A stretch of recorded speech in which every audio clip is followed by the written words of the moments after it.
In today's video, I'm going to teach you how to export products in WooCommerce. Exporting your products is really useful if you want to back up your store, move products to another site, or bulk edit them in a spreadsheet. I'll walk you through the whole process step by step, and by the end, you'll have a CSV file with exactly the product data you need. First, log into your WordPress admin dashboard using your usual admin credentials. Once you're in the dashboard, look over to the menu on the left-hand side.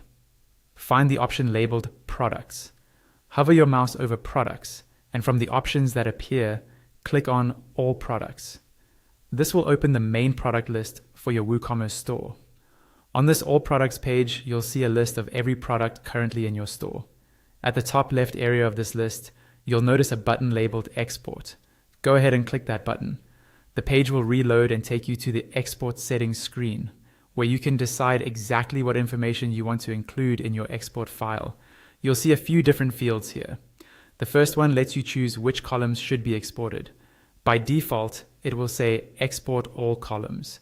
That means every available product field like name, price, SKU, stock status, and so on will be included. If you only need specific fields, click on this field and a drop-down will appear. From there, you can select only the columns you want, which can make your CSV file smaller and easier to work with. Next, you can choose which product types should be exported. Again, the placeholder text will say Export All Products. If you're happy exporting everything, you can leave it as is.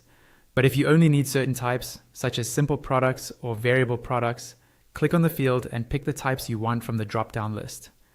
You'll also have the option to choose which product category should be exported.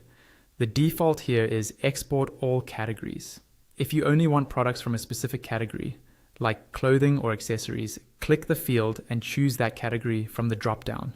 This is especially helpful if you have a large catalog and just need a subset. Lastly, you'll see a checkbox that controls whether all custom metadata should be included.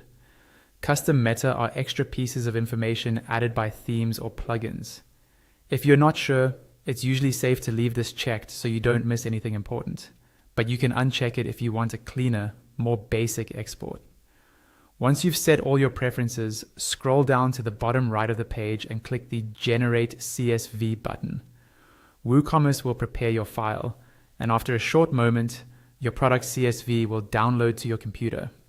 You can then open it in a spreadsheet program or use it to import products into another store.